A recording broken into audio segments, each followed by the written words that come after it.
25 boards. We have 3 of the 5 candidates who are going to begin any minute now to outline their position, their stances on the various topics that we'll be covering. And then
to sit with us here in the front. Come closer. We got someone who we had a cancellation at the last minute. So good evening, everyone. How you feeling? Great. Warm night here in Kissimmee, Florida. I had to take my jacket off. It's hot. It is hot. But I wanted to, first of all, say hello to all of you, and there's some elected officials that are here tonight, and I wanted to acknowledge Amy Mercado, Senator Victor Torres. We have some former electeds as well that are not up here in the table. They're running for other things. John Cortez, and we have several candidates as well. We have Diana Livinsky in the back. Thank you for being with us tonight. The owner of the establishment, Jackie Espinosa.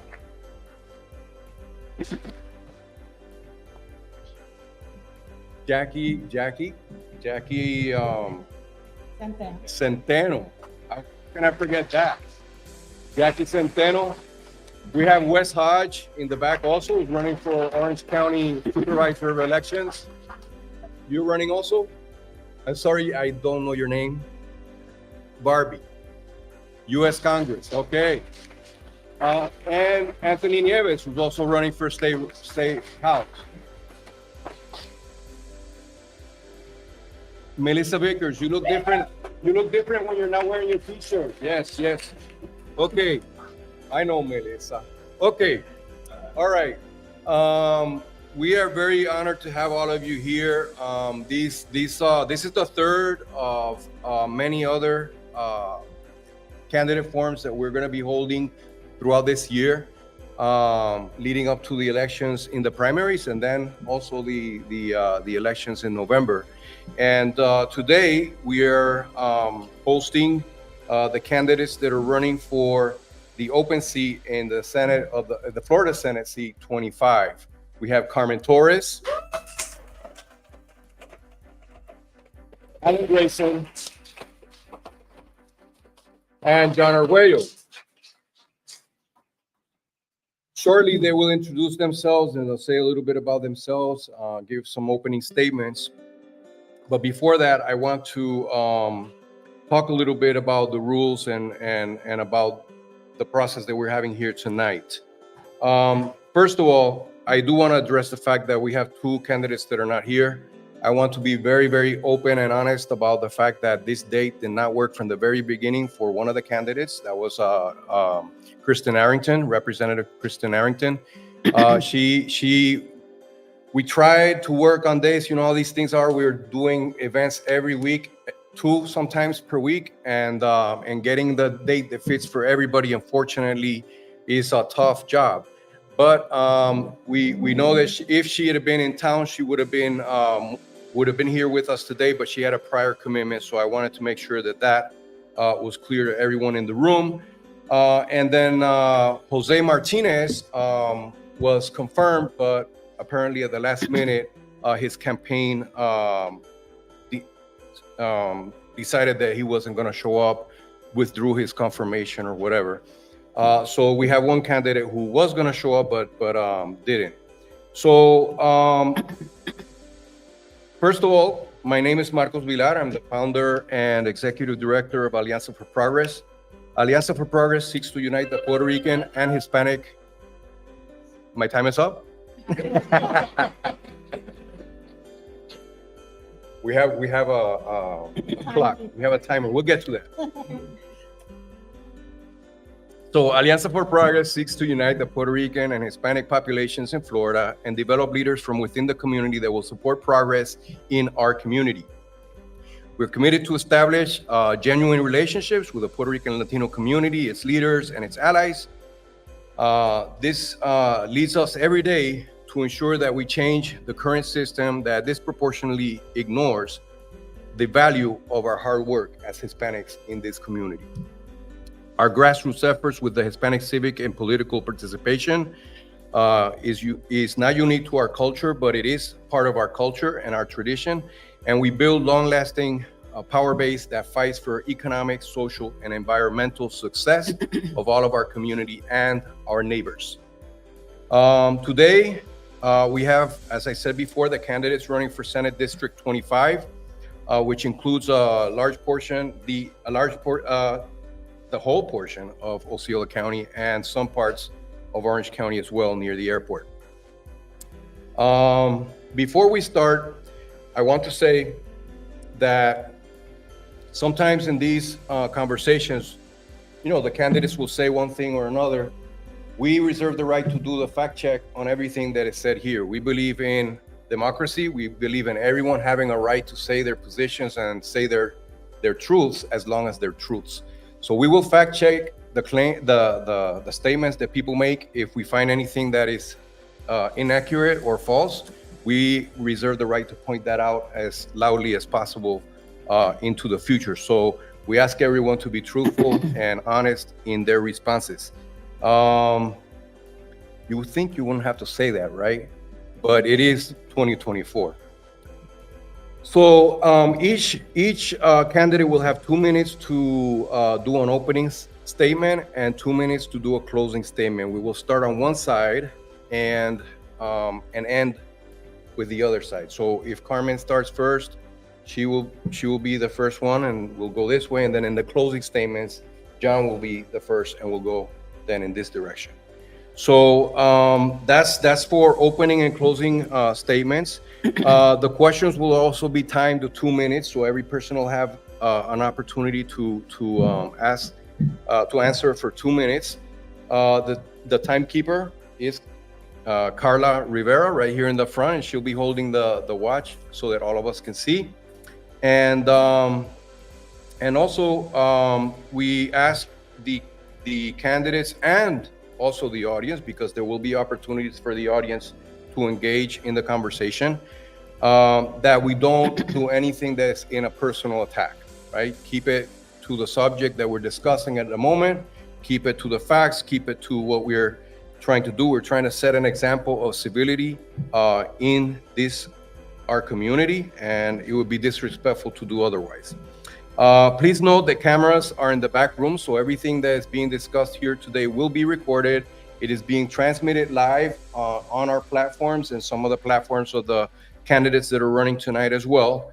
And those will remain for people to be able to see throughout the election period. So they'll be able to go back. Anyone will be able to find these recordings and as part of their research for whoever it is that they want to choose to vote for. So it's an educational event as well. We ask that you turn off your cell phones. Try not to be too loud when you respond. I mean, a lot of people like to do this, right? Instead of, it's a way to keep the volume down and the conversation flowing a little faster. Let me see any other rules. No campaign literature or signs are allowed because of the nonpartisan nature of this conversation. We want to encourage to submit questions. So after each candidate has answered the question, if there's any follow-up in the audience, something that you want on that subject that's being discussed at that moment, raise your hand and Carla will bring the microphone to you, or Angel will bring the camera to you so that you can do a follow-up question. And we will also take some online. So for those folks who are listening in online, you can also submit your questions through the platform that you're watching the forum. Okay. Keep your questions short and to the point. We have about an hour and a half, an hour 45 minutes to talk tonight. So let's make the most of it. Aplauso. Ready to start? Okay, so on opening statements, we're gonna start. Anyone wanna start?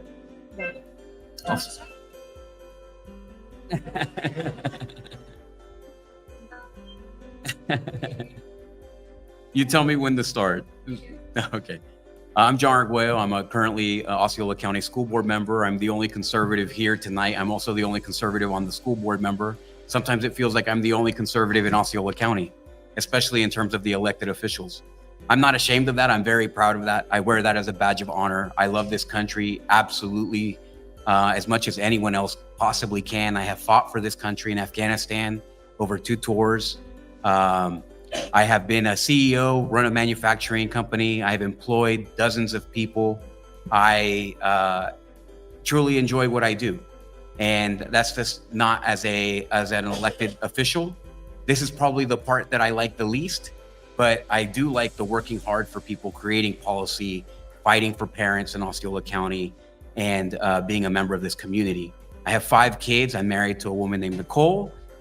She has been the most supportive person I can ever imagine. When you have 5 kids and you're always working in politics, you must really, really have a great spouse.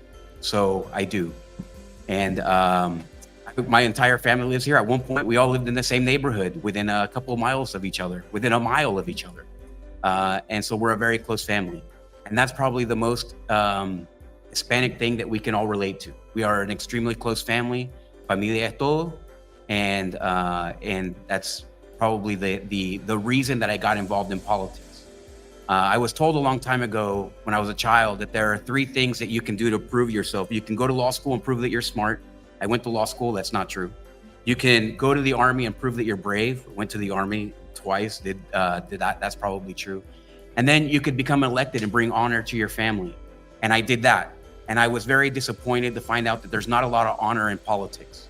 And so that's probably the biggest thing that I'm about. I think that that's the reason I've made a name for myself in this county, is that I've been fighting against both parties to bring honor back to this game. Thank you.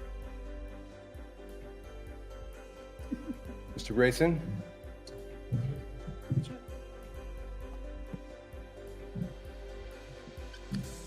I'm former Congressman Alan Grayson. I respectfully disagree. There is an honor in politics, and the honor is the honor to serve. That is what drew me into politics and what made it exciting for me. I asked Congresswoman Brown before I was elected, what's the best thing about being in Congress? And she said, it's the ability to make people's lives better. And that is the standard that I've lived by the entire time that I've been in public life, and what I'll be doing when I'm in the state Senate. And I can honestly say, with all honesty, that it's not about me. You're not going to hear about the very exciting life that I've led and the 5 children that I've raised and all of that. It's not about me. It's about you. And when you choose a state senator, you are choosing somebody who's going to make the rules that you have to live by, rules that everybody else has to live by, who's going to spend $110 billion every year in the state of Florida. Let me tell you some of the things that I've already accomplished for all of us. In Osceola County here, foreclosures took half of all the houses in Osceola County before I was elected. I cut foreclosures in half with the Grayson Mandatory Mediation Program. There are thousands of people in this county who are still in their homes because of me. I brought the first Veterans Hospital to Orlando. Orlando was the largest city in the entire country with a Veterans Hospital. In my first term, I got it funded. In my second term, we broke ground. In my third term, we finished it. And there are thousands of veterans who are alive today and get the care that they need because I was in Congress. I could go on. I may go on and on and on tonight about the good things that I've done. But I will tell you this, your vote is your power. Your vote is your power. There is no other way you have to make your lives better except to vote. And in this case, to vote for Alan Grayson. Thank you.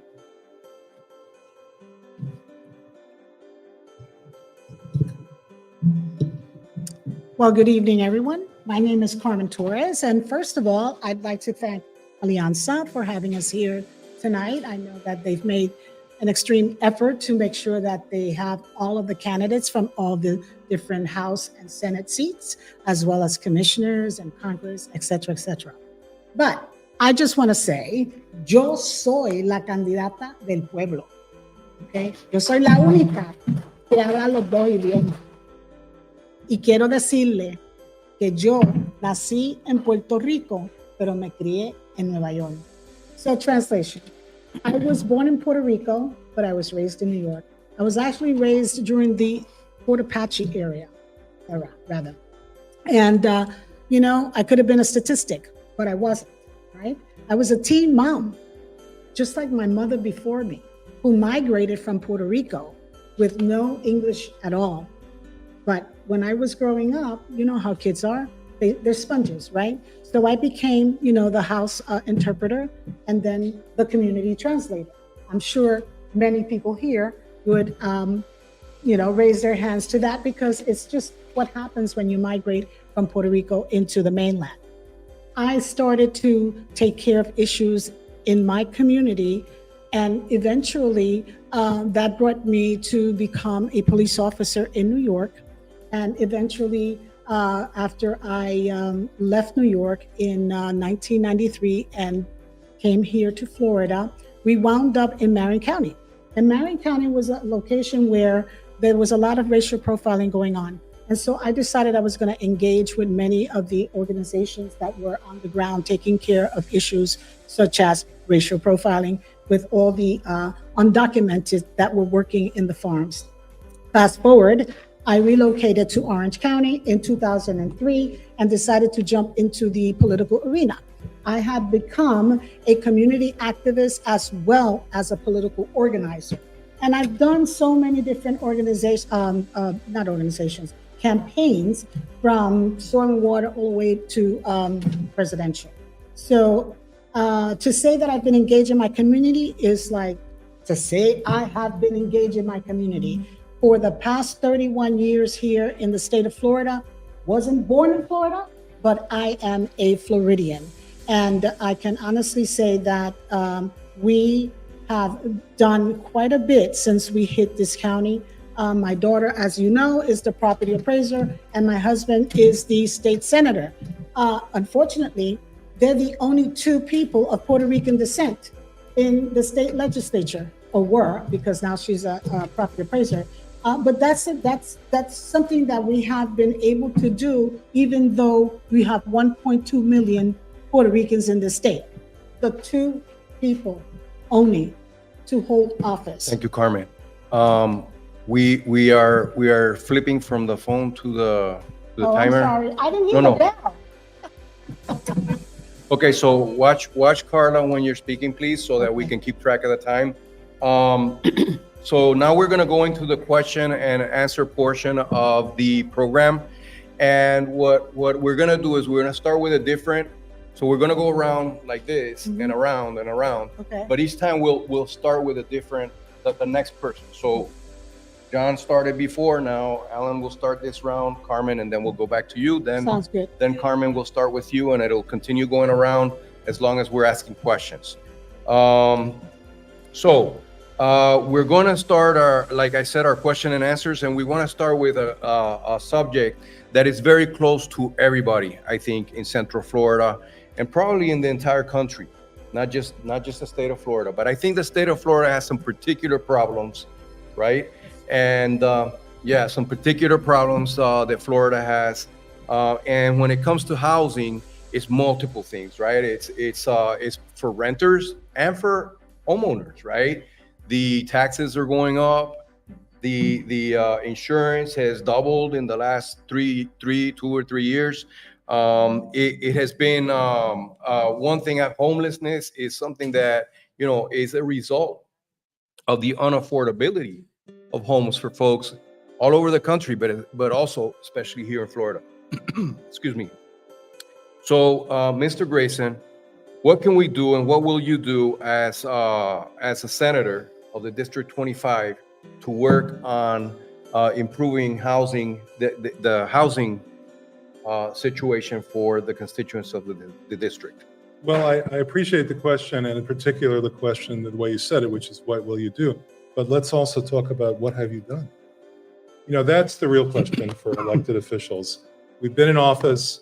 How many people have you voted for? And it turns out that they do nothing. I don't have to say that. I worked my tail off for 6 years and got real results. I mentioned to you already that I cut foreclosures in Orange and Osceola County in half in the first year of the Grayson Mandatory Mediation Program and saved thousands of homes. In addition to that, and this is especially important for this organization, I passed a law to increase bilingual housing counseling by 50%. Go back and look and see how many laws have passed for the past 20 years by Congress that actually increased any kind of help for Hispanics. The answer is next to none. But the Grayson program increased housing counseling bilingual housing counseling by 50%. In addition to that, I support rent control, but in addition to that, I supported rent control when it was up for a ballot in Orange County. I was there when it was needed. I went to events, I spoke out in favor of it, and I will continue to do that. In addition to that, when I was in Congress, I tried and to some extent succeeded in making the National Flood Insurance Program good for us here in Central Florida. Okay, why is it only floods? The ocean is 60 miles away. I said it should not be just for floods, it should be for hurricanes, it should be for wind damage, and for that matter, for earthquakes, for any national disaster. And when we had a national disaster, I made sure that FEMA delivered for the people here in Central Florida. I can honestly tell you from my heart, there is literally no one who has done more for affordable housing and keeping a good roof over your head than Alan Grayson. Same question, you want me to repeat it? Yes, repeat the question. So with regards to housing, we know it's an issue all over the country, but especially here in Florida and definitely here in Central Florida. Renters, homeowners are all being impacted by the rising costs. What would you do as the senator of District 25 to improve that situation for homeowners and renters here in Central So for Florida? starters, we have a trust fund called the Sadowski Trust Fund, right? Unfortunately, for the past 2 decades, the Republicans have raided the Sadowski funds to the tune of about $1 billion. And if we had that kind of money, we would not have a problem with affordable housing. I'm sorry. For the So- people online. Yes. So, we need to be able to trust that fund to build homes. And I mean, we do have some construction going on. You can see it in Osceola County and in Orange County. But is it affordable? Are they setting aside affordable housing for those who really cannot afford? I don't know about you, but I've been listening to the rents like $2,000, $2,500. Who can afford that? They don't have the wages to pay that kind of rent. And so, we need to be able to establish some sort of scale where you can build some affordable housing and have, some percentage of those homes to go to folks who actually will be able to afford them. So we have to do something about it. Yes, we have to come to grips. We have to make sure that we have these conversations. But unfortunately, we are at a disadvantage in Tallahassee. They have the majority, and because they have the majority, they won't listen to any of the ideas that the Democrats have to offer them. So long as those committees are packed, we'll not be able to do anything. Done? Thank you. Well, let me know also when Just the a fact note, checking starts. speak into the microphone, because the people that are listening online will not be able to hear you well if you're not speaking into a microphone. So just Yeah, make there's sure. there's a lot to unpack in those 2 answers, and I want to do as best as I can, as quickly as I can. So, number one, let me go back to something that was super important to me. Number one, I take exception to the fact that Mr. Grayson helped all the people here during foreclosure, prevented 50% of foreclosures. That's absolutely not true. The federal government did a small portion. The real people who helped during foreclosures were all the local real estate people, especially the ones in the community who were writing loan modification after loan modification after loan modification after. And I know that because my mother wrote hundreds and hundreds and hundreds and hundreds of people, saved hundreds and hundreds and hundreds of people of people's homes, but she never heard of Mr. Grayson. So that's important to knowledge. The other thing, I take exception to the idea that every Hispanic born is a statistical possibility. My mother also immigrated to this country. She immigrated from Nicaragua, and my mom didn't speak English either. And when my mom came to this country, she had nothing. She came from a very wealthy family, and they lost everything in the result of coming to the United States for opportunities that can't be bought with money. My mom started as a Spanish language operator at AT&T as a teenager and ended up retiring 4 years later as the CFO of AT&T. Those are the types of things that Hispanics need to hear in terms of their stories and possibilities. Not, oh, I almost went to jail, or I'm a single mom, this or these things. Those things are facts of life.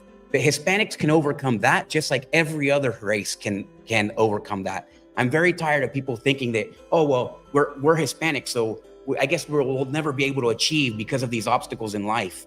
Every race, every ethnic group had to deal with obstacles in their lives. If you go back 50 years even, okay, life was challenging. What's our excuse today in 2024? That's what I'm interested in. And then I'd like to obliterate those excuses and make all of our people successful regardless. I'm certainly don't tell my kid, you're Hispanic, so you're a statistic. I tell them, you better achieve things in your life and you better bring honor to our family name.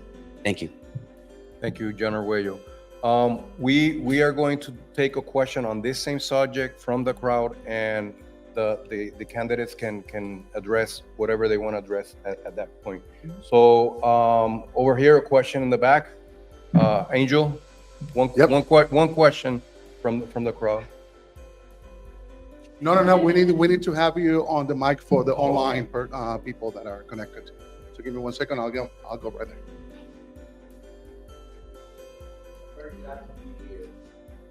My name is Edison Denizar. I've worked with the community for a long time in the real estate area. But my interest is to know, what do you have to do in housing? Housing doesn't mean, counseling in Spanish and English. No, that doesn't mean. Counseling, that doesn't mean, no, let's foreclosure. Counseling mean, housing mean, what are you going to do with property taxes? Homeowner association, CDD, what are you going to do with that? This is housing, because people don't qualify because they continue increasing all those things. Thank you.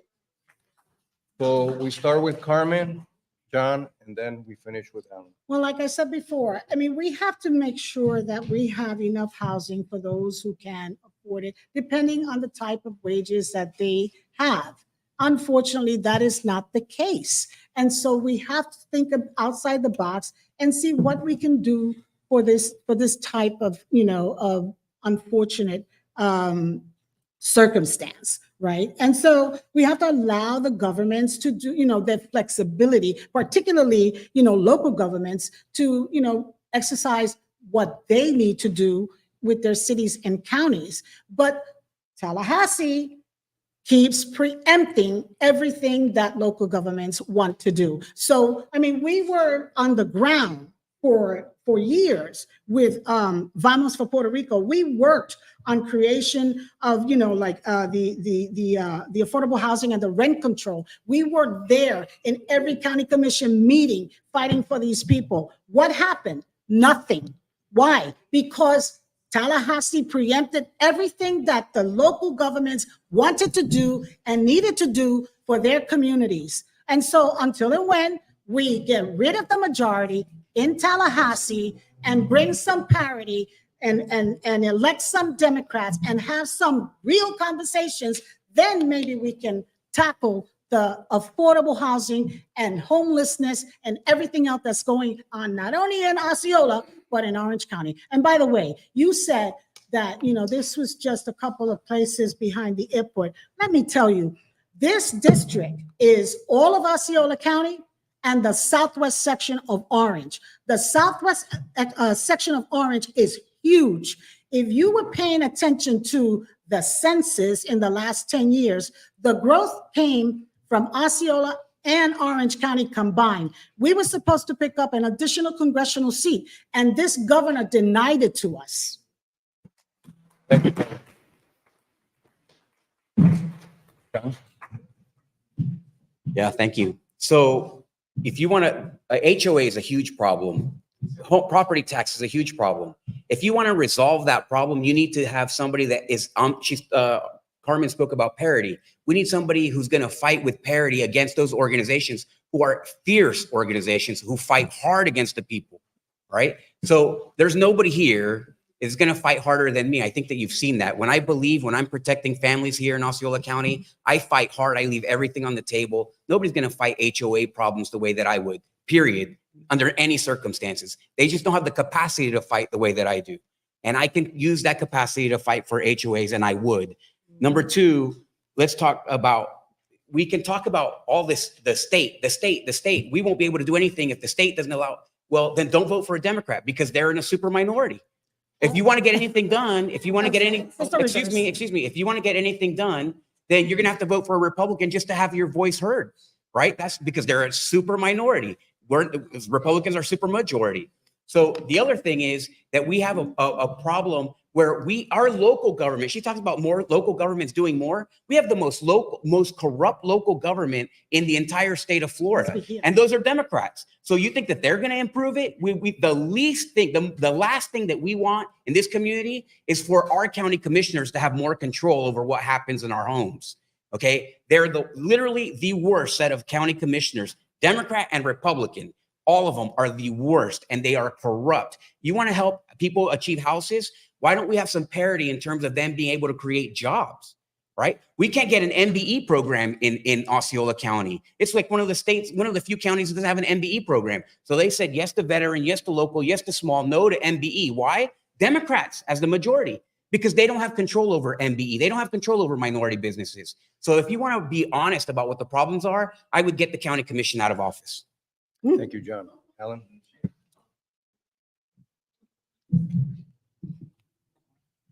Thanks. First, you were wrong. When you said that I was wrong, you were wrong. Okay, and that's the way it goes. I wasn't even talking about a federal program. I was talking about the fact that I wrote out the Grayson Mandatory Mediation Program on my computer, took it to the chief judge of Orange and Osceola County, and had him issue it as a court order. That was the Grayson Mandatory Mediation Program. You clearly know nothing about it, clearly. Secondly, with all due respect, defeatism must be defeated.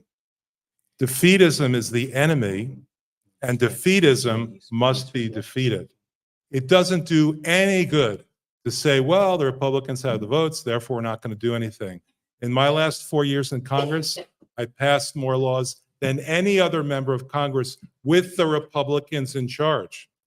I mentioned to you the 50% increase in Hispanic counseling. Okay? That was with the Republicans in charge. I worked it out with them. It was a little bit of asking and a little bit of begging and a little bit of intimidation, but I worked it out with them. 121 times in 4 years with the Republicans in charge. So no, we're not going to give our way a vote to a Republican because he says he's the only one who can get things done. I got things done. And I will get things done in the state Senate the same way. Sometimes you ask nicely, sometimes you do a little bit more than that. But either way, you get things done. And that's the way it's going to be when Alan Grayson is representing Orange and Osceola County in the state Senate. So we are getting to a point where we're saying you're wrong, he's wrong. Let's try to avoid those direct statements like that, because we're trying to address the issue itself. And we will be doing some fact checking, and the audience can make up their own minds. We're all smart people. I think this was a very, so I'm not. And if you need to say something, say it in a respectful way, in a way that acknowledges our process of democracy here, where we all have the right to speak and say our mind. Well, if I can just take a second thing. Hold on. We will do the same thing that we did before. He asked me if he could respond to what you had said. I said, when it's your turn to speak again, you can respond to that. Okay. And we will do the same thing for you as we did for him. So if you think that there's anything that one of the other candidates said that needs addressing, you can address it during your 2 minutes, because otherwise we'd be stuck on one subject all night long. All right, and having said that, let's move now to a huge problem, and that is global warming. All of us came here tonight in probably one of the days of record heat. And we're seeing that not just here in Central Florida, we're seeing all over the place. The governor just recently signed a law or vetoed a law that would give protections to workers who are working outside, would give them breaks to have water and cooling stations, that sort of thing for people who are working all day in this heat. If you complain about walking from the train to here, you complain from walking from the parking lot to the building. So what are we going to do as Floridians, a state that is probably affected more than any other state by the problems of global warming, whether it's sea level rise, whether it's stronger storms. You know, many of us came from Puerto Rico during the Maria period of these giant storms that formed. We just lived through one that landed in Texas today. That is the earliest stage 5 storm in the history of tracking hurricanes, right? So what can we do as in your position as a state senator to help resolve these complex issues facing Florida with regards to climate change, resilience, and sustainability? Well, first of all, we have to educate our people. Oh, I'm I sorry. lost track. I I lost don't track. Can anyone tell me whose turn? Oh, okay, John. Sorry. It's all right. Yeah. It's all right. No Sorry, problem, Carmen. I was looking at you. It's okay. totally normal. It's all right. So let me talk about the legislation that did not pass recently. Mhm. So I was a specialty contractor, which means that I had workers in the field. And the idea that we need the state to tell companies to protect their workers is ridiculous. Number one, it's overseen by OSHA. So the OSHA prevents, you go through multiple levels of OSHA training. All of my employees went through OSHA 10, 20, and 30, right? And if your employee gets hurt on the job, who pays for that? Who pays that workers' comp? Right? The government doesn't pay for it. The employer pays it. They share a cost of it. You think it's not cheaper to have an employee on workers' compensation in some alternate duty than it is to have them in the field producing for the company. Be realistic. Recently I went to the Associated Building Contractors meeting, and they were talking about this law. And they were telling me as if I didn't know. Well, I employed those people. You think I wouldn't have water for them? You know, every truck has water on them. Every single truck has water, brakes. If you're an employee, let's say you're a manager and you're sending your employees out there in the heat without water, it's not that you're a bad company. You're an individual monster. You're doing that to employ. You're hurting somebody, right? That has nothing to do with the company. Companies don't intend to hurt people. The companies that intend to hurt people are the ones that always get away with everything. These gigantic multinational corporations. It's not some small construction company that this would have hurt. This legislation would have hurt them. It would have made it harder for me to compete for a job as a small $1 million company. That 30, 40, 50, $100 million construction companies, that doesn't impact them. It makes smaller companies less competitive. And that's why they prevented that legislation from going into effect. And that's what we have to continue doing. If you listen, how many Hispanics are in construction? I mean, that's who you really hurt. Thank you. Alan, Okay, I'm going to do something a little different. I'm going to offer to yield a minute of my time to you to see if you want to say anything about global warming. Do you actually want to say anything in answer to the question that was asked? Well, I'll give you a minute. You're going to time it? Okay, I'll get him. Okay, so here's the thing. Global warming, to me, is not the thing that's going to kill the earth the way that the most liberal people think that it is. Sea levels rising. I mean, we still have the same shoreline, right? So I'm more worried about I'm more worried about my community. If you go ask my community which is more important for you to have a job or global warming, go ask them. Go out into the community and ask them. That's what I say about global warming. I'm worried about feeding my kids and paying for $12 a carton of eggs than I am about the temperature being 1 degree more today than it was 150 years ago. And then 150 years before that, it was hotter than it is today. So I will reclaim my time. That's how we do it in Congress. I will reclaim my time, my 57 seconds remaining. First of all, what we need to do regarding global warming is to nationalize the protection. You may have seen some of my signs. We're all in this together. What does that actually mean? It means that the burden of global warming should not fall only on people in this community, but it should fall on the entire country and the entire world. That's why I say that we should have national hurricane insurance.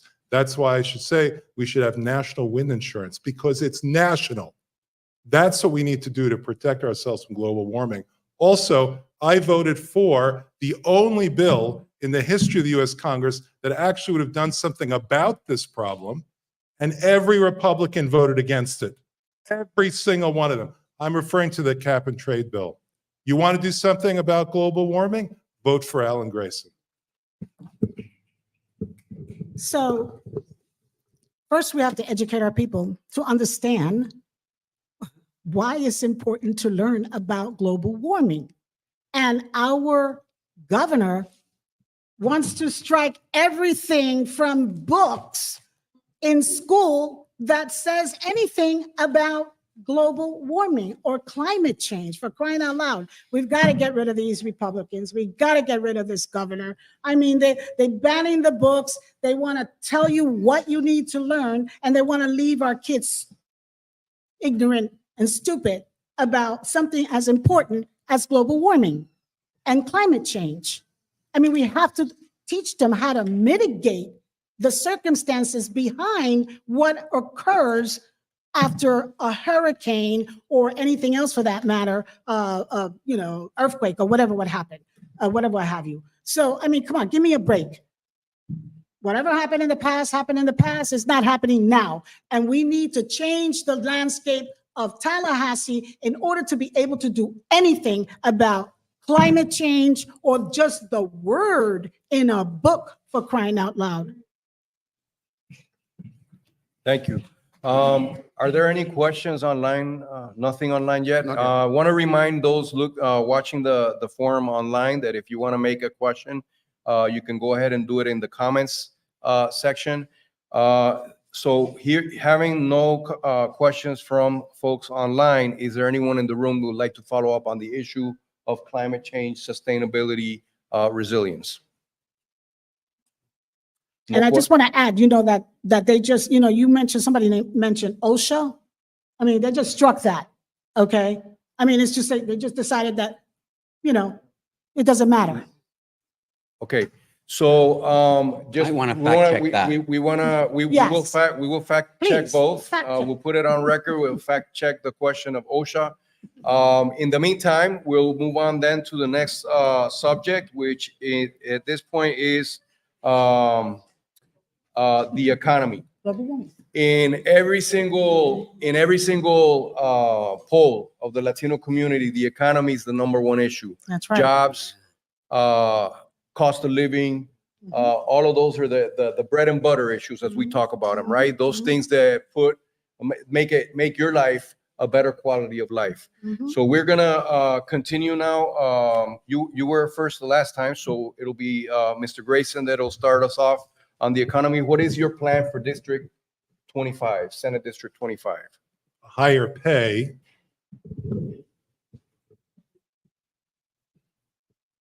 Is that working? Yeah.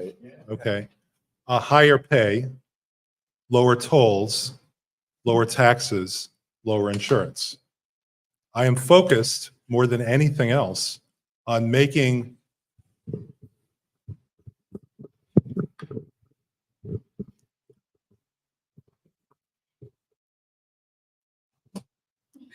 How about that? Does that work? Okay. I'm focused more than anything else Talk on about a live mic, I'm increasing- sorry. Yes, increasing the difference between what you get and what you give out. That's what I'm all about. Okay, now how are we going to do that? With regard to pay, we have to increase the minimum wage faster. People in the state voted to increase the minimum wage. It's a constitutional amendment. It's in the Constitution. We can't wait any longer. I was in favor of the fight for the $15 minimum wage in 2016. That's when I came out in favor of it. I forced the only vote in Congress in the past 20 years on a minimum wage. And by the way, again, every Republican voted against it. It's one of the few votes on a Grayson amendment that I lost. I couldn't get that one over, but I did manage to pass more laws with the Republicans in charge than any other member of Congress. With regard to insurance, I've already mentioned that. We have to nationalize the impact of insurance. We also have to stop the giveaways to the reinsurance companies, the ones that the insurance companies pay. Right now, the reinsurance companies are taking money from you and from the insurance companies for 120-year risks. Things that happen only 120 years, you end up paying for that every year when you pay your property taxes. There's no reason for that. We have to change the law to make that better. And the tolls are insane. We are still paying for tolls that were built and paid for 40 years ago. There's no reason for that to continue. Thank you, Carmen. So the two most important challenges that we have in Florida is population growth. We get 1,000 people a day. That creates demands on the existing public services and the infrastructure, okay? So we have got to do something about getting a grip of the property insurance debacle that we have. Citizens is not going to cut it, particularly when it's going to go up 14%, people, 14%. And who is in charge? How many times did we have to go to Tallahassee in a special session to do absolutely nothing? Nothing was done. No help for the people. Absolutely nothing. So at the end of the day, we need skilled workers, right? And how does that come about? How are we going to help with the infrastructure? We have to train them. We have to have apprenticeship programs. We have to have certifications. I believe my husband passed a law that would allow the military, when they came out of the military, to at least serve, as a skilled nurse or something to that effect, if I'm not mistaken. So these are the types of things that we have to do in order to jumpstart and help our economy and build jobs here in Central Florida. But we can't do it unless we have the skilled labor. You mentioned the construction workers. I mean, as soon as they started vilifying every single undocumented here, we lost the majority of construction workers. Thank you, Carmen. John? Okay, let me know when that fact checking is going to start. So far, here's what the policies that we have going on. Mr. Grayson says that he's going to solve the world for all Hispanics. Thank you, Mr. Grayson. And Ms. Sorry, what Torres, does that even Ms. mean? Torres says Why are you insulting me that way? that's Let's- because let's put a pause. yeah. Can you pause my time, please? We asked them before not to direct, comments like that to each other. So let's try and stick to the question at hand. Oh, he told me I was Okay. wrong, so I'll just say that he's wrong. Okay. Nationalizing anything is the worst thing that you can do. Nationalizing something is not thinking outside the box. Nationalizing is thinking inside the box, inside of a cell, inside of a jail cell, which every Latin American who came to this country is now shocked at the idea that we're still talking about some kind of leftist crazy policies that we all escape from, all of our families escape from. I mean, it's ridiculous to even think that nationalizing something in the United States is going to help anybody when it's never helped anybody across any country in any world at all. It's the most, literally, those kinds of policies are the worst thing ever. Talk about being wrong. Communism is wrong. Socialism is wrong. And we get it. The other opponent doesn't like Governor DeSantis, but it's important to remind everyone that Governor DeSantis won by 20 points in Osceola County. So there's something going on, and that's something that's going on is that it seems like the people here are like echo chambering themselves into this idea that the people who already in the polls, which was described, okay, who said that the economy is the number one thing, nobody's addressing the actual economy because they've never created jobs. They don't know what the jobs are. They've never worked real jobs. Okay, Ms. Torres was a cop. Okay, that was a real job. But Mr. Grayson's in that. Okay, anyways. So the economy has a very good There you ability. go again. I didn't say it in the end. I just mentioned your name. I know that that's a bad thing, but nonetheless. So the bottom line is that the economy has a lot of room to improve. But when you look at the rest of the country, that's what's holding Florida back. Florida has had the right stream, the right trend. Its economy has been protected. I would love to talk about the details of the economy if so many ridiculous things weren't being said here tonight. Everyone has 2 minutes, and in those minutes you can talk about the other person or you can actually talk about the subject, and that stands for all three candidates. So let's try and do what you said, talk about the subject. Questions from the audience on the economy? Liz Price, please, in the We'll back. start right here in the front. Yes, sir. You say that we have, that Mr. Grayson is nationalizing this. This governor has held back and refused to release federal funds from our national government for the benefit of Floridians. He doesn't want to spend anything federally because economically that would make him look like he's actually depending on a Democrat. So don't sit here and tell me that what we've got is something from the Republicans have gotten it right when you won't even spend or release federal funds for the benefit of Floridians. I mean, that wasn't a question, that was a statement, but I'll say this, that I mean, here's the poll said it all. Governor DeSantis won with 20%. The other constitutional officers in the state won by more margins, larger margins than that. There's a reason that happened, right? Because the people who are out here struggling to buy eggs know for a fact that somebody who's never had a real job or somebody who's never been working in their lives, okay, is not going to be able to improve the economy because they have no idea what it's like to work, put a hard hat on, or wake up at 5 a.m. before dawn to get to work and sit in 3 hours in traffic. The biggest problems in Osceola County aren't necessarily a Republican governor. It's the Democratic-led county commission, which I said before.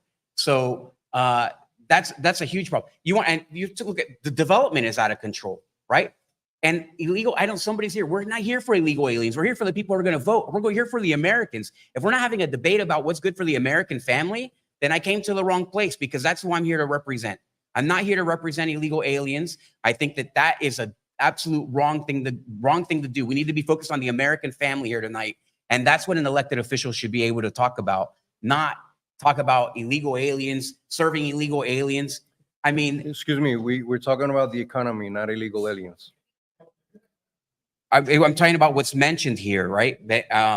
So that was mentioned. But we're talking about the economy. Here's, and you the want subject. to prove? Well, here's the thing. I'm debating multiple people, right? So I'm the only Republican in the room. So you'll have to give me leniency. There's a lot of ground to cover, right? When you're trying to teach people about something that doesn't make sense that they haven't realized yet, and that's kind of what's in the room right now.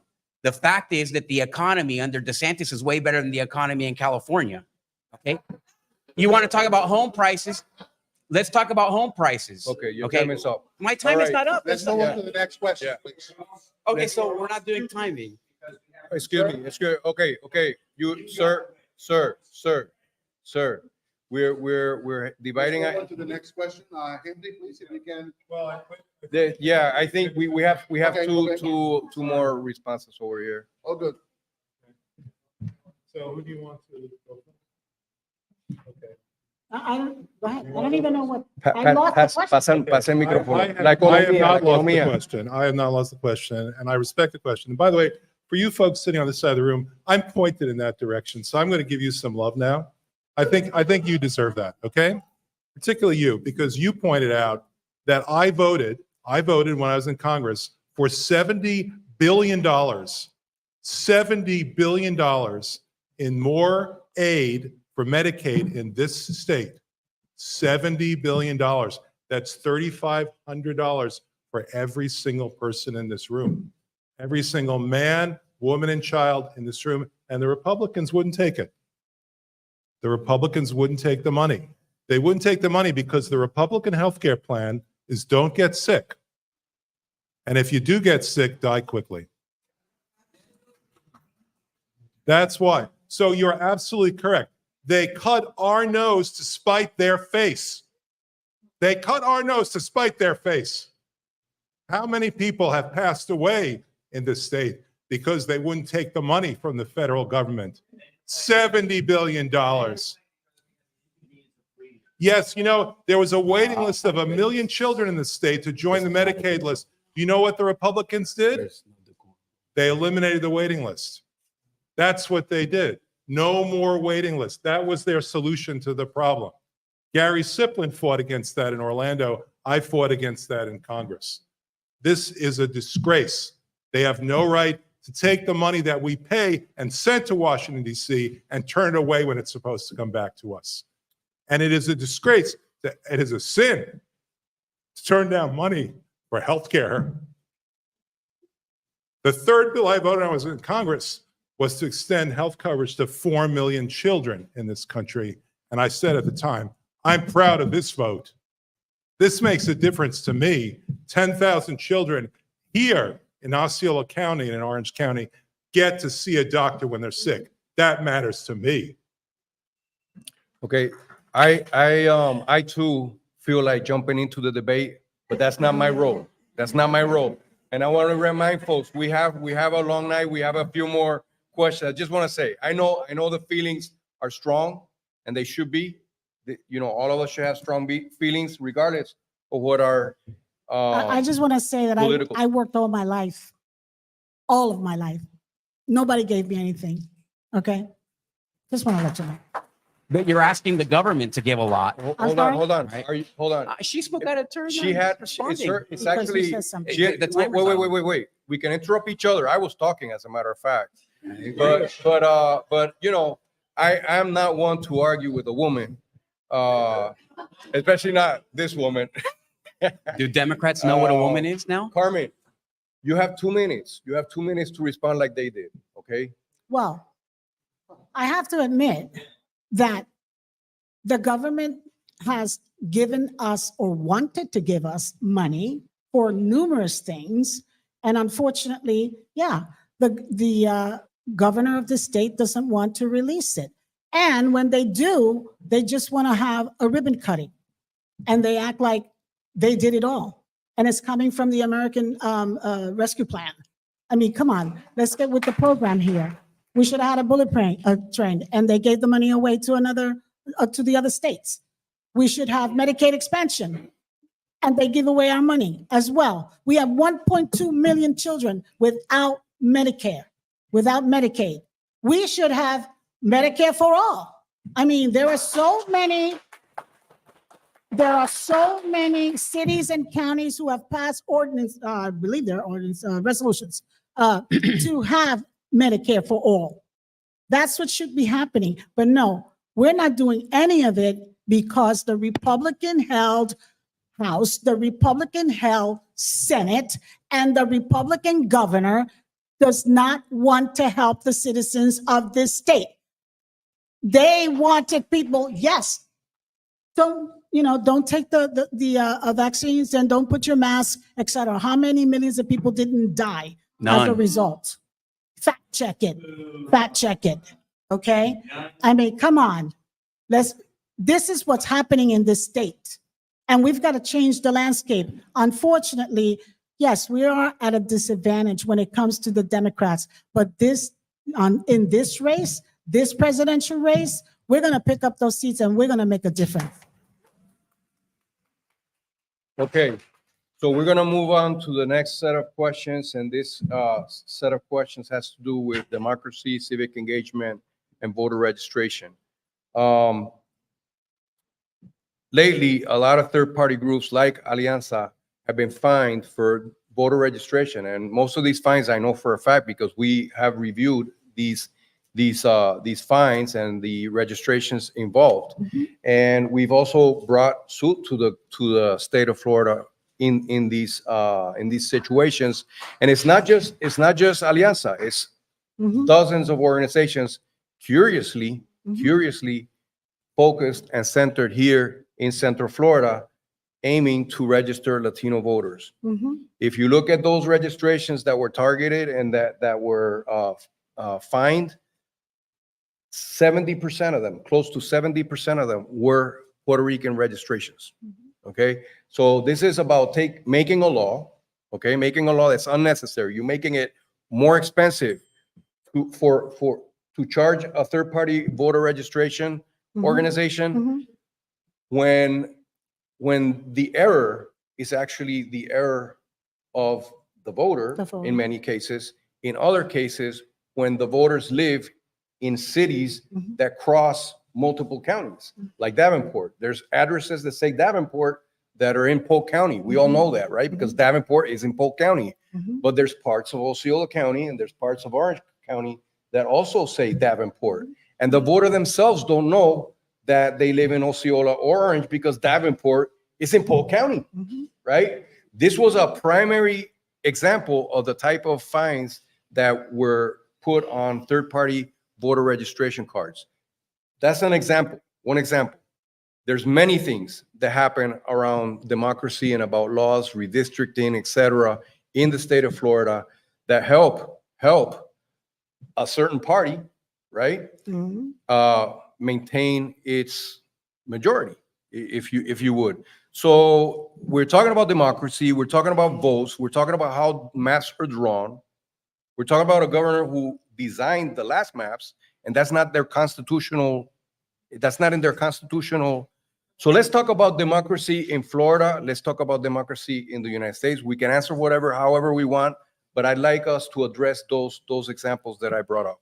And we start this time with Alan Grayson. Well, okay. Yes. Okay, all right, John. Yeah, so Thank you, Carla. that's a problem that doesn't really exist. And here's why. Because if you want to register somebody, you don't need a third-party organization. All you need to do is show them the QR code for the to the supervisor of elections, and they can register themselves online right there in front of you. And I don't know if anybody's been paying attention, but just a few years ago, we were 20 points of a difference between Democrats and Republicans. We're now less than 10. Okay, so that tells you a little bit about something. And just to what somebody else recently mentioned, okay, about this state being in play, the First Lady's team herself said that Florida is not in play. That's not going to happen. Okay, so I do want to make sure that everybody's operating under the same reality. Florida is not in play, and it's not in play simply because at least people in Florida weren't forced to wear a mask, like you were saying. Talk about going beyond your civic duty for an organization to force vaccines or masks or any of those things. We beat that here. And there's nobody that died because they didn't wear a mask. I don't know if anybody's still operating over that crazy assumption, but it's simply not true. Okay. So just to get back to reality. Okay. And in case anybody's wondering, the universe out there of real people, not people who are watching politics every day, but the real people who are struggling to feed their families, they could not care any less about vaccines or masks or whether books that had nudity in them get kicked out of schools or none of that stuff. What they care about is having jobs where they can feed their kids. And that's what my concern is. If somebody hates the governor so much, then why aren't they running for governor? I'm here to represent District 25, fight for District 25 against an entire political class that is completely corrupt, to fight against the fact that we have the worst development problem in all of Florida here in our towns. You want to know why we're being so abused? It's because of that. That's one of the reasons. How many hours? You know what? Hispanics are spending 3 hours a day in traffic going back and forth because of a Democratic county commission. Thank you, Mr. Arguello. Let's remind that the question is about democracy and the processes of the democracy and how the state of Florida is actually making laws that make democracy less democratic. I responded to that question initially, which is that law, that legislation. You went off didn't on a matter. bunch of different subjects there, with all due respect. I'm debating 3 people at once here, so it's hard to keep track. Okay, I don't even think you're participating in this debate. You're off on a frolic of your own. And I would Mr. yield Grayson, a minute let's- to you, let's- but it'd be a waste of a minute. Let me say this. I have a record about this. When I was first elected in 2008 to Congress, Barack Obama and other people and Alan Grayson registered nearly 1 million Democrats in this state, just under 1 million Democrats for the 2008 election. In 2008, in the primary, we registered 5,000 people who had never voted before. We went back and checked afterward, and almost every single one of them voted. And I'm pretty sure I know who they voted for. They voted for the person who registered them. Right now, we have almost 4 million people in Florida who are Democrats who are unregistered. That's more than the number of people who voted for Demings in the last election. This is a voter registration crisis. I meant it when I said your vote is your power, and that power is being stolen from us. What, not just the Davenport, but what about Buenaventura? How would you even know which county you're in Buenaventura? This is a national crisis where Florida is ground zero.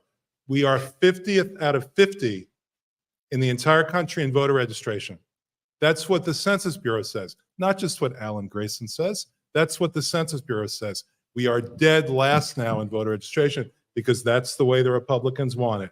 No, because That's the the way Democrats they want supervisor it. of elections. 1 million Democrats have dropped off the rolls.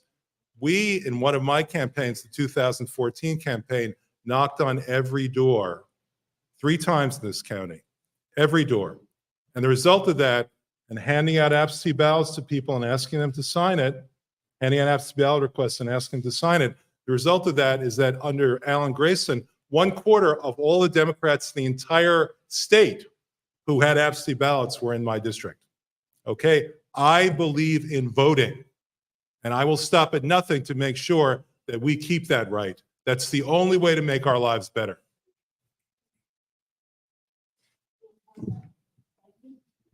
So you're absolutely right.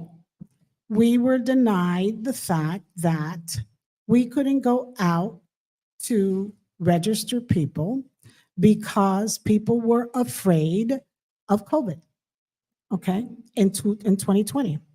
But beyond that, they have depressed the vote here in Florida by all of the laws that they've passed for, let's say, you cannot, you used to be able to request a vote by mail, and then that would follow you for the subsequent election cycles.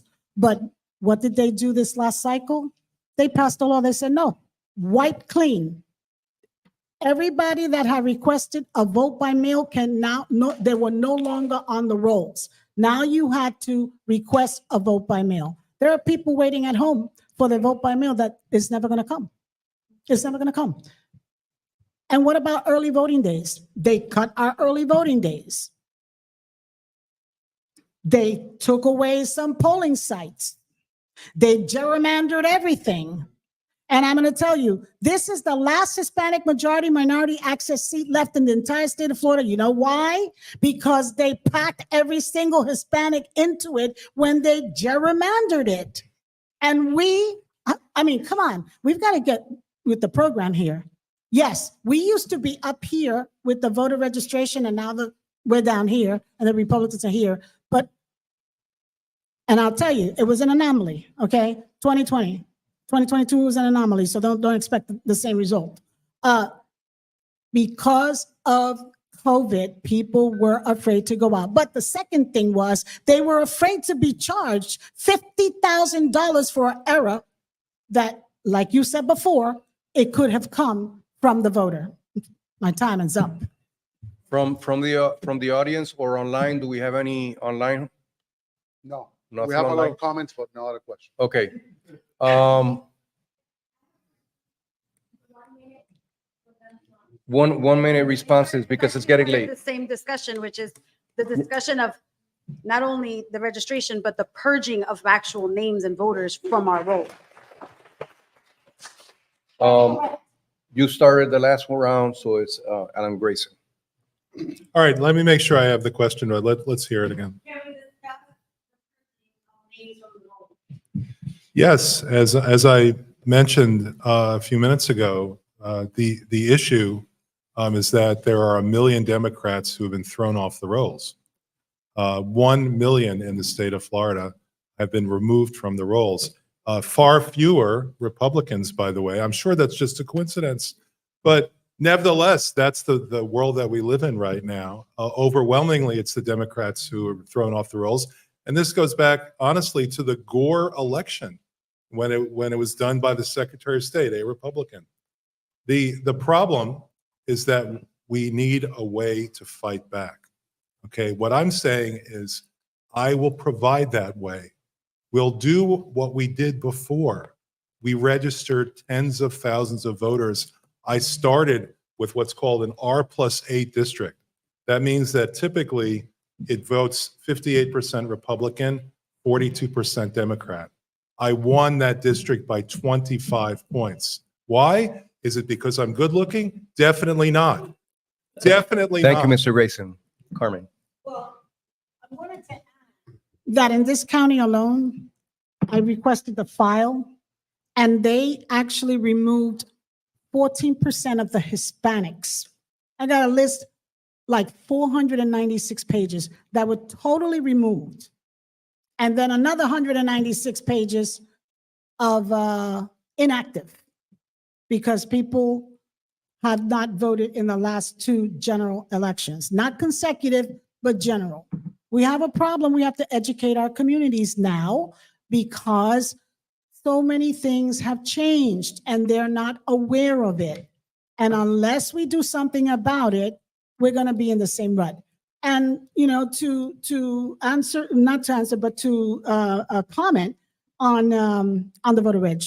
I was part of that 2008 voter registration drive because I was the Hispanic person for Orlando for Obama that was doing voter registration drives. And so, yes, we had many, many people registered back in the day, but this administration has just cut us over and over again with every single law that they continue to pass and everything that they've done to suppress the vote. And usually it's for the marginalized communities, the Black and brown communities that suffer the most, and of course some other communities that are poor and rural. Thank you, Carmen Torres. We have a question back here. Wait, we have one more. We'll have one more answer, and then we'll take one more question from the audience. This is one that we agree on. I think that we have the worst supervisor of elections in the state of Florida. She violated state statute 2 election cycles in a row, and I would get rid of her. She's the absolute worst supervisor of elections by far in Central Florida. And then she lied about it on TV. So she literally blamed it on a printing company that she violated state statute twice. Mm-hmm. And then what? We leave her in there? No problem, right? Nobody's got any problem. You're talking about election integrity, essentially. Why aren't we talking about her? The news doesn't cover her. Everybody escapes. Why? Because she's one of these powerful, corrupt families who control Osceola County. How about we begin with our county, the local people, okay? I'm not here to say that I hate the governor or this or that, or even the elections, which everybody already knows how are going to turn out. I'm here to talk about my community, which is District 25, and that's who I'm going to fight for. And if it were up to me, I would get rid of our supervisor elections. You talking about having the lowest turnout in Osceola County? Yeah, no kidding. Our Thank you, supervisor Mr. elections Arguello. is horrendous. Thank you, John. Question We over have a here. question over here. Oh, you have? Thank you for allowing me to speak. Just a little background. I am a political scientist and I'm trained in that. And knowing that democracy is defined as any system wherein the people rule, simple one-word answer, yes or no, is the United States a democracy? This is a yes or no answer. Yes or no question, yes. Wait, we'll What? start over here. I'm sorry. Is the United States a democracy? Yes. It's a constitutional republic by definition. And if you went to school and you were trained, you should know that. Yes or no? It's a constitutional Yes, republic. Yes or no? It is not a democracy. It's a constitutional Okay, republic. All right. Thank you. Thank you, Oh, Mr. sorry. Arguello. As Ben Franklin said, it's a democracy if you can keep it. Yes or no? Okay, so tough job, right, tonight. We have some more questions on the floor, and because of the time, I'm gonna go ahead and take a couple more questions over here, Wes, and then Fonseca. So I'm a candidate for supervisor of elections in Orange County. Senator Torres and Rep. Bracy Davis introduced the More Voting Rights Act in Florida last session. Did not go anywhere. It does things such as making vote by mail a permanent request. It allows for voter registration. It makes voting election day a holiday. It also does things like for returning citizens. If the state doesn't give a determination after 30 days, they get their rights back. My question is, as the next senator for District 25, would you co-sponsor this bill, yes or no, and why or why not? Thank you. Exactly as it's written, no, I wouldn't. Yes or no? I mean, do you guys want to know whether I would put, I would not do that bill as it is written. I would do election as a holiday and a variety of portions of that bill, but not all the pieces of it. Thank you. Yes, I would get it passed. And I want to point out that I introduced a federal bill that says the yes or same no? thing. Yes, I would Right. get it Thank passed. And I introduced a federal bill that said the same thing 10 years ago. The answer is yes, I would do the same bill that my husband tried to pass. Thank you. With the Thank- same result. Thank you. The next question I'm gonna make myself, and it is also a yes and no question, please, yes or no. Same day registration, Mr. Racing. Yes. Yes. Okay, we have an agreement. Finally, we have everybody agrees. You see, there is hope. There is hope in our country and in our community. All right. Marcos, So- I have a question here. Yes. Before we move on to the next Okay. topic. If elected, how would you, as a Florida senator, help lower homeowners' insurance rates? Okay, we're going back to housing now for a question from online, right? This is from question, online. All yes, right. and I apologize because there's a little delay. They may not have been here during that Correct. portion of the, okay, so we'll go quick 1 minute round. Well, like I said before, we have to go revisit it again because we went twice in this last legislative session and they did nothing. They did nothing. So we have to really, come up with some solutions, and it has to be a bipartisan thing because for a fact it's not going to be able to pass if a Democrat tries to pass it. We have to do something with the Republicans so that we can pass something, or just vote for some more Democrats and break that super majority. Other than that, we're not going to get anything done. Yeah, so I've been writing legislation right now that allows people to group together and self-insure, which would include things like inspecting the roof on your own and so on and so forth.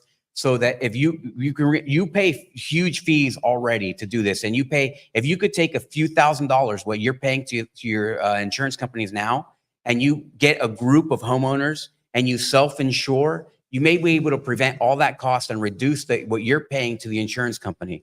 So, and it comes with a whole bunch of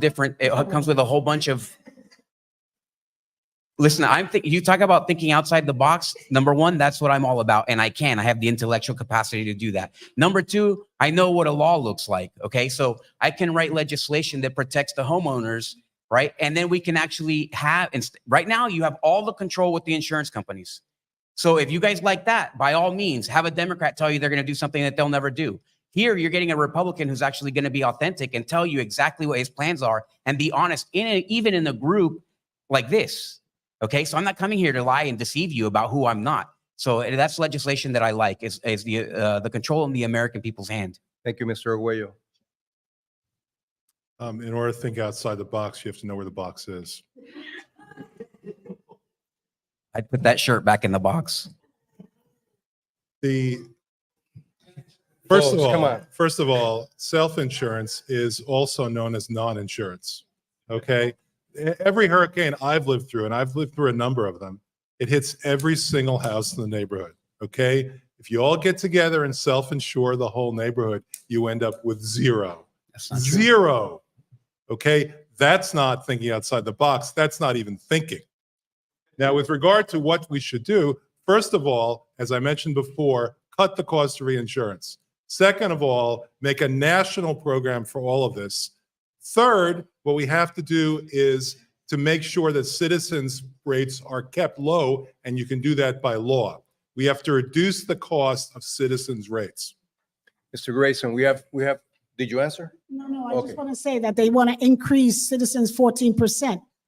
We're not talking about lowering anything in this atmosphere. You can fact check that one. Okay, we have a gentleman in the corner had a question, and then over here, Barbie. It was in reference to the voter registration. If automatic voter registration with your Florida, with your ID or driver's license was something on your mind or something that interests any of you. I'm sorry, I missed it. Voter ID. automatic voter registration. So if you have a driver's license and that driver's license is basically a state document that says you are who you are and has an address on it, if that should be enough to be like automatically registered to vote. Well, You- that's with your- just like same day in registration, right? You would need an ID, and normally it is a driver's license. So you would agree with that? Yeah. Okay. I would absolutely agree. I think that you should have an ID that tells you everything. Your ID should say whether I identify you as an American citizen, that you can walk into your election polling place and vote based on your driver's license.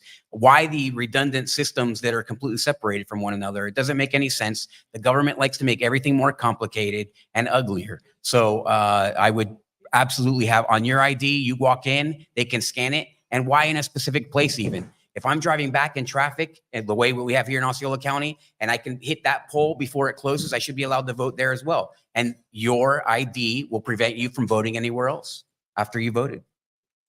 I'm in favor of automatic voter registration. I'm also in favor of automatic vote by mail.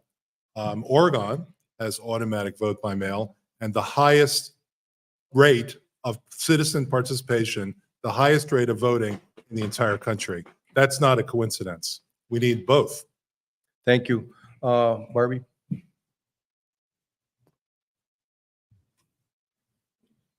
It hasn't been mentioned yet, but I think it's one of Florida's biggest issues this year.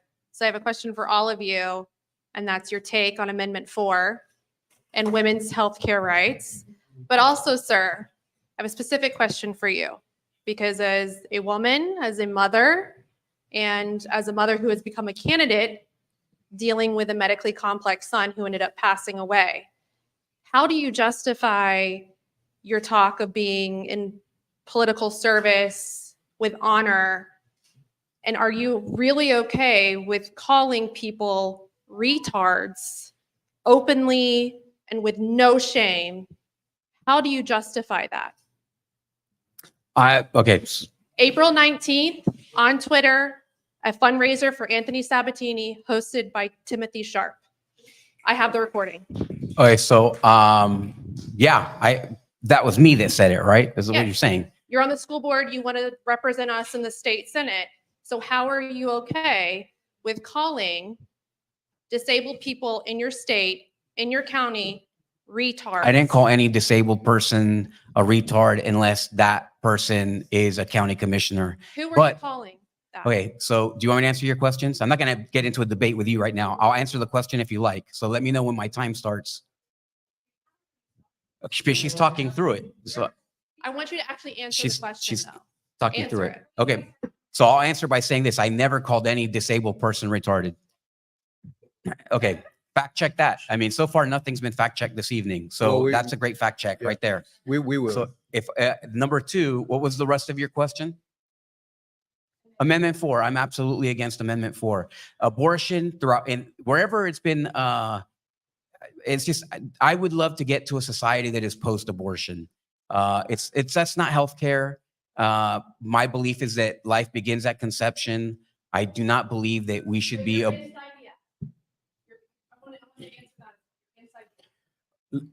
didn't even hear what you said. We can, I'm going to, excuse me, Along with Amendment 4. excuse me, because excuse me. Are We you we against can, IVF? excuse me, Yeah, I excuse me, mean, from the audience, excuse me. We get a chance to ask a question, but not debate the candidates.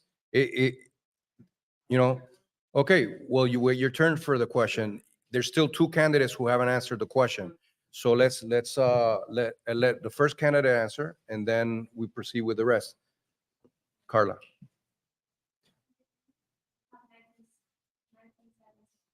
Yeah, I mean, I'll continue. So I don't think the society benefits from abortion. Abortion is not healthcare. I'll never believe that killing a child is healthcare.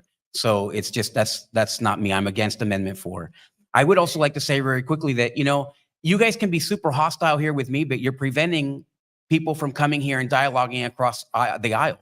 I'm here and I'm being authentic, and I knew that this was going to be the situation. So I came anyways, knowing that this was going to be the situation. I know that there's no Republicans in here. I came here because you, as people, whether you're a Democrat or Republican, deserve an authentic view of the people who want to represent you. Will my Thank you, competitors Mr. go Arroyo. somewhere? Huh? I think Oh, the time went off? Yeah. I'm sorry. Didn't hear it. Thank you. Thank you. Mr. Grayson. I don't even know who's saying that. I just want to say you've only embarrassed yourself tonight. First, the most important right that anybody has, man or woman, is the right to control your own body.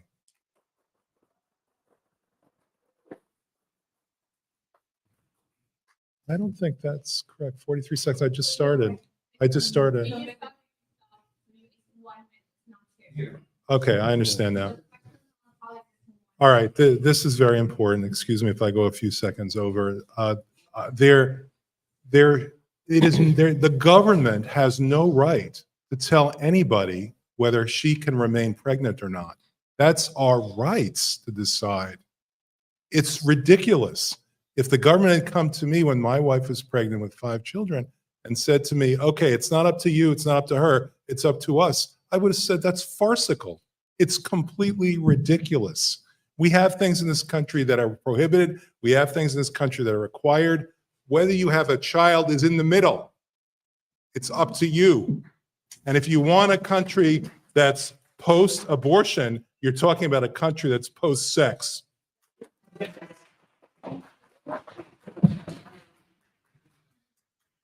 So, since I'm the only woman up here, when men can carry children or, something to that effect, maybe they can talk about what we can do, what they can do with our bodies. But I absolutely do encourage everyone to vote for Amendment 4. I feel like I lost in one Supreme Court decision 50 years of rights went right out the window. And I can tell you that because I was out there, during that time when they were talking about make love and not war and burn your bra and all that stuff. Right, Father Jerry? So at the end of the day, until and when men can actually do something with that, then we can talk. But no, I absolutely agree that bodily autonomy is our business and our business only. Thank you. Other questions from the audience? Hola, buenas tardes. Mi nombre es Areli Pérez. Mi mensaje va a ser en español para usted. Le traigo un mensaje de parte de mi hija que tenía 17 años. Ella me dijo, los republicanos están en contra del aborto, pero respaldan mucho lo que son las armas. ¿No es lo mismo? O sea, estás en contra de que tú obstruyas un nacimiento, pero sí estás a favor de las armas, que cuando crecen tú vas a matar. I can't hear. Okay, the question is, she feels her daughter.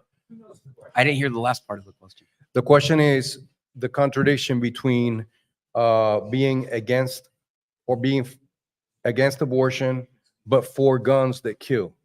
Okay. I didn't hear the guns part at all. So, gracias, señora. English or Spanish? No, that's fine. English. That's fine. Oh, sorry. So here's the thing. An abortion, okay, is killing a child. It's nothing. That's what it is. It's killing a child, right? So having a gun is your Second Amendment right. And the rights that we have are not given to us by the government. The rights are given to us by God. And that's how our Constitution is different than every other country in the world. If it's the Second Amendment, okay, and it's because of governments like this. Imagine if masks, forget the masks. Let's say that they went beyond masks, beyond vaccine mandates, beyond everything that you can conceive. Let's say that Mr. Grayson got his way and we were a communist country like Nicaragua. Well, I wouldn't want to live in Nicaragua, right? Well, So you're being ridiculous. Well, I mean, sir, look, I think that you need a mirror first. He's got his right. He's got his right to say whatever he wants to say, and you all have Did the they right teach you to that judge. in political science school? They I don't have the think so. right to. Everyone has the right to to figure out if what he's saying makes sense or not. That is our conversation here tonight. Please finish, sir. I'll wait. Go ahead, Mr. Grayson. You have a lot to say about being a hero to the Hispanic people That's what we need is another person coming in and taking the Okay, Hispanic we're districts. getting, But go ahead. that, you're not answering the question now. You're, you know. I mean, who am I Um, debating? You didn't do that to either one of these two people, but I'm waiting my time. I'll see my I minute. have stopped both of them, you know, when they, well, Mr. Grayson, Carmen's been pretty disciplined. So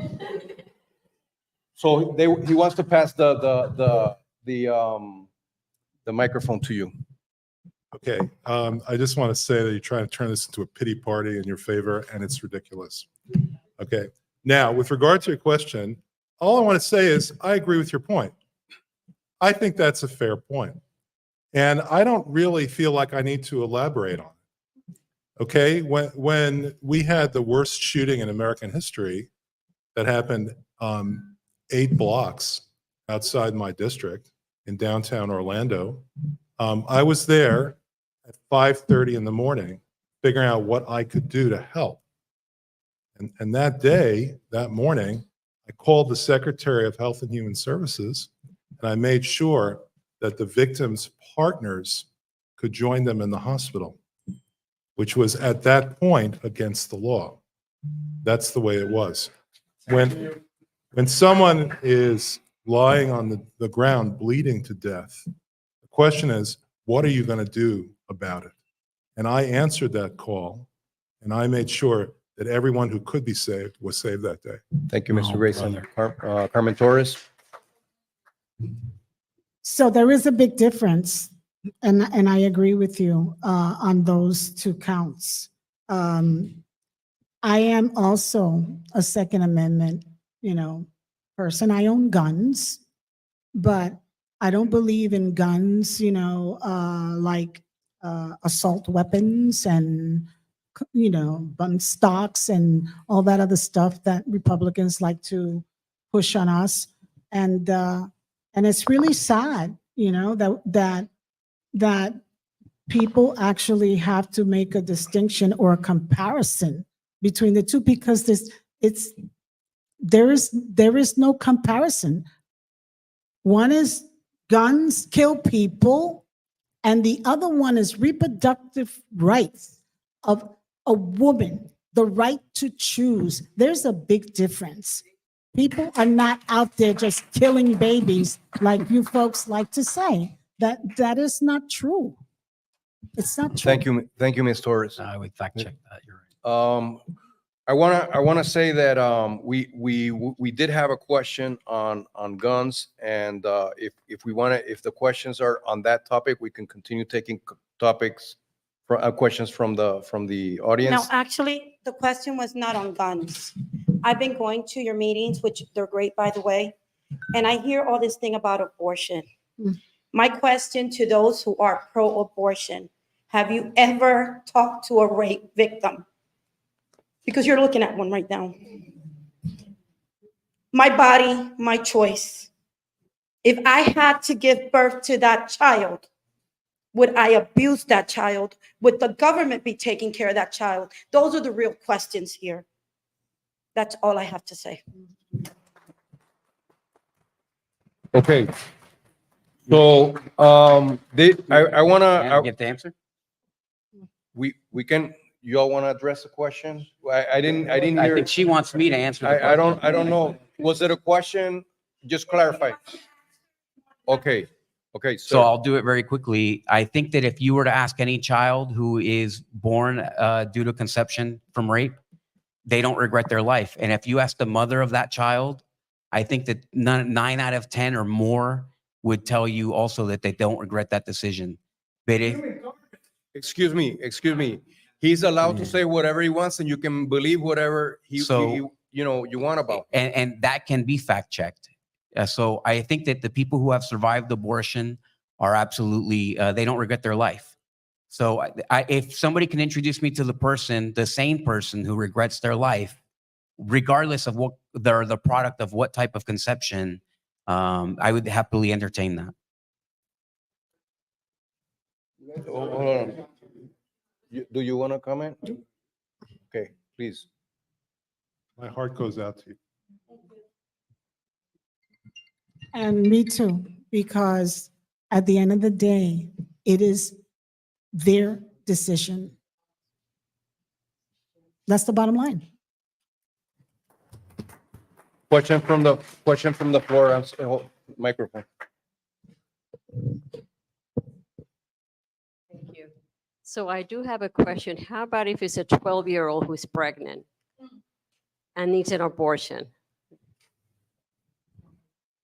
You went first the last time, Mr. Grayson. I didn't hear Sorry, the I did question. not hear. If it's let's say it's a 12-year-old who got raped and is pregnant, what are your thoughts on that? My thought is that it's literally nobody else's business, but hers, and in the case of a 12-year-old, her parents. There is nobody else who is relevant to that. It is unimaginable to me that anybody elected to the legislature of this state, whether a man or a woman, would believe that they have the godlike powers to decide whether a 12-year-old should be a parent or not. That to me is completely absurd. Okay, what kind of hubris would lead to somebody to believe that they need to interfere in that decision? It's her decision, that awful victim who will have to live with that for the rest of her life, and her parents, nobody else's. ¿Quieres contestar? Do you? Well, I'll say this. That wasn't the views of most of the people on this dais when it came to vaccines or masks or any other mandates, right? So I know. There's a lot of hypocrisy that you have to get through in order to be able to say that. And the fact is, abortion's the very worst. And in my opinion, it's not just your life alone. I believe that I don't have the will. There's no reason for me to be involved. I am irrelevant. But for that mother, there's two lives at stake, the life of the child and the life of the mother. And Amendment 4, to get back to that question back there, was it allows a massage therapist to tell you that you can have an abortion. No. That's not the type of legislation that we need. How do you define a medical expert? Amendment 4 allows pretty much anybody with a title of healthcare professional to be able to recommend an abortion to a fact check parent. that, please? That's absolutely, positively not true. All right. Does he have time? Time out? Okay, so we are coming to the end of the evening. We knew that this would be an interesting night tonight, and we would be hearing different things. And I want to personally make a statement that I don't know that there aren't any Republicans in the room other than you. I think there may very well be other Republicans No, in the there's room. not. I think there may very well be. I don't know. Raise your hand if Okay. you're a Republican in this room. Thank you. Thank you very much. So, Thank you. But Not one. But this is a public meeting, and the door was wide open, and anybody who wanted to come here, including your friends, you could have invited to come in and be part of the audience as well. So I just want to say that this was not. At the same time, it is Alianza, and it is we are an organization that attracts and brings people of liberal ideas to center ideas to our audience, but we do not exclude anybody. We have had Republicans here in this table weeks before, having very very healthy conversations. And it's the right of everyone in the audience, however difficult it may be for them to hear what they're hearing, to make whatever they make out of it, right? So I wanna thank Mr. Arguello, I wanna thank Mr. Grayson and Ms. Torres for being here tonight. We are gonna close, and my God, my head's been going back and forth. Where did we start? I don't know, Where- but where there did was one question back there. We don't have time. We don't have time. I mean, you guys tell me if you want to take one more question. I'll stay all night. One more question from the gentleman. One more question from the. Thank you so much. My name is Frank Rivera Martinez, and I am a Democrat. I'm Latino, and I like to say that every time I got a mic. And John, you and I, we disagree, But one of the things that I don't agree is with people calling out insults. Okay? I do not agree with that. I will not stand by that. I don't care if you agree with him or not, you have to respect him. Okay? Now, what about Project 2025? It covers abortion, it covers guns, it covers housing, it covers the border, it covers so many things. So the only question is, do you agree with Project 2025? We have one candidate right now who has refused and right to say that, yeah, I know about it. Now he turned around and say, oh, I never heard of it before. Okay? So the question for you is, do you agree with Project 2025? Thank you. Is that a yes or no? No. No. Project 2025 from the Heritage Foundation? Yes. Yes. Okay. Okay, with that, we're gonna take no more questions from the audience tonight. We're gonna do closing statements. Who did we start with in the beginning? I just refresh. We started with John. Okay, so we're gonna now start with Carmen and end with John. Well, 2 minutes. thank you, everyone, for coming tonight and for having us here. And thank you, Alianza, as well. But the fact is that this is a Hispanic Democratic district. The numbers don't lie. And I am the only Hispanic Democrat in this race. And I have been on the ground working with my community for decades, doing the things that Mr. Grayson said before, registering, and unfortunately, they cut us at the knees with these laws. But that's not going to deter the fact that we have been canvassing and educating our populace so that they can come out and vote in this election cycle, which to me will be the most important election cycle in history of Florida. And that's, discounting the 2000 debacle, but we have to come out and vote. We will come out and vote. They will vote for the Hispanic in this race because the numbers don't lie. And I will be a full-time senator. I can speak to the community. I understand the language. I speak the language. I understand the culture, and my opponents do not. And with that, I thank you again for having me. Thank you all for showing up tonight. I really appreciate you all and your support. Thank you to Father Jerry for showing up as well, and for all my divine, not intervention, but protection here tonight. Thank you, Ms. Torres. Mr. Grayson. Well, I want to point out that here we are several years later, and I am still the only member of Congress in the history of Central Florida to have congressionally directed spending to the Hispanic community, the only one. The question for you all tonight, every night, every single day, and every day that you vote, is who is going to be the best for you? Who is going to be the best for you? Now, I have barely scratched the surface of the things I actually accomplished for this community. The Hispanic Chamber of Commerce received a huge grant from the federal government because of me to teach business skills to people in Spanish. In addition to that, I mentioned to you already bilingual housing counseling that saved thousands and thousands of homes of Hispanics in this district. In addition to that, a very large grant came to Latino leadership because of me. We had the largest, most successful grant program in the country. We had $10 million more because of me to Celebration Hospital, $100 million more in my first year in office as a congressman, $100 million more in competitive grants, the ones you have to fight for that I fought for. $50 million extra for Osceola schools, $100 million extra for Orange County schools. Do you remember the ad? Alan Grayson saved our schools. Alan Grayson saved our schools. That's what we need from somebody whom we give our vote to. We need something in return.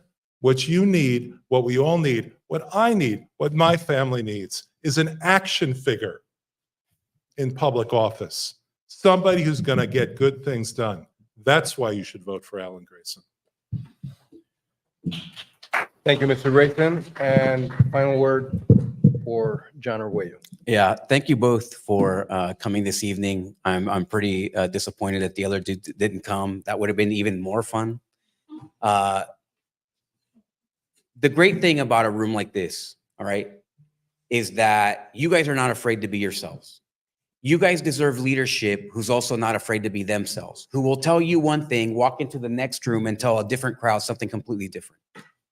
That person is me. I'm the only politician who's not going to lie for his own benefit. I'm going to tell you exactly what I think. I'm going to tell you exactly what I believe. And it's the same no matter what, in public, alone, and there's no closed doors. I don't have any dark money following me. I don't have any of the corruption following me. And that's one thing that I can provide that no other politician is going to be able to say with any level of honesty. Number two, if you come to me, even as a Democrat or as a Republican, you can, gentleman here, the lady in the back, any one of you, Mr. Boggs, can come up to me after the election and say, John, I need your help. And it doesn't matter that he was insulting me from the audience. I'm going to work as hard for Mr. Boggs as I would if it was my wife asking me for something. And that's the type of leader I am. That's the kind of servant that I am. You and I don't have to agree for me to give you all of my effort. And that's a big difference between me and all the regular politicians that you see up here. My intention is not to be a politician forever. That's not me. This has been a tremendous blessing serving on the school board, but it has also been a huge burden. And what you need is a leader who will actually take that burden seriously and be a servant and wash feet, not tell you that he's the solution to all of your life problems. Okay, I just don't believe in that. And that's the difference between a soldier who will fight for their country and their citizens and one who will do a lot of talking and be pamper himself and blow himself up. Okay, so that's the big difference here. I don't expect for you guys to vote for me, but if I win the election, I hope that you will call on me and I will help. Thank you. And with that, I want to recognize on all you. of you here tonight. You came, you sat through the difficult parts and the funny parts and the not so funny parts. But give yourself a round of applause. And before we go, I want to remind everyone that Alianza also does our First Friday event, and everybody is welcome to come. These are great events that happen in some part of Central Florida every first Friday of every month. Everyone is welcome to join us at those events. We have a little bit of education, a little bit of culture, a little bit of sharing of our food and those things that, and of each other, right? It's an opportunity more than anything to get to know people and to network. So I invite you all. It's on the first Friday of every month. Look on our social media and you will know where and when to find us. I also want to talk about a really important event that's coming up, and that is our Youth Summit. We are going to be having a Youth Summit on August 1st and 2nd, and all the young people are invited to be part of that. This summit is being put together by the youth in our community. So the decisions about the program, the decisions about the marketing, the decisions about the mobilization, everything that's being decided around this event is being done by people under 30 years old. So it doesn't mean that if you're over 30, you can't go. Obviously, we can all go, but it's their day, and it's a special day for our community, and we do have to support our youth. They're the future of our community, and invite you all to be part of that. That information, the details on that are also in our social media. And I would be remiss not to thank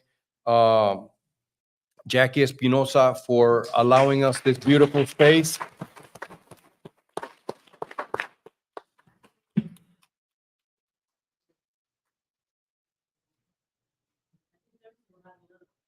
We are. And on Thursday, we have these forums happening every week.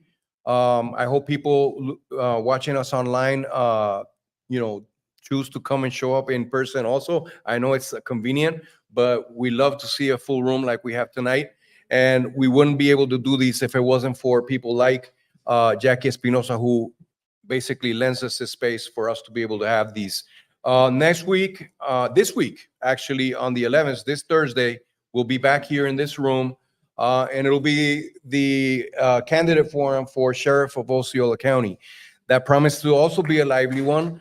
I encourage everyone to come and fill the room again. I think it'll probably be even larger attendance than tonight, and that's great. And again, we welcome everyone to be part of this conversation, regardless of what your political beliefs or opinions are. Lots of times it's difficult, but we're human beings, and human beings have opinions, and opinions are just that, opinions. And the democratic process, okay, elections and the democratic process is the way we negotiate our differences, whether it's a difference of opinion or actual facts. So we will continue having these, and we encourage everyone to be part. We thank John Arguello, we thank Alan Grayson and Carmen Torres for being here tonight, and we thank especially each and every one of you. Before we go, I do have to mention, and we mentioned the elected officials. We have Representative Rita Harris in the house also. Thank you, Rita, for always being there. So with that, good night. Yeah.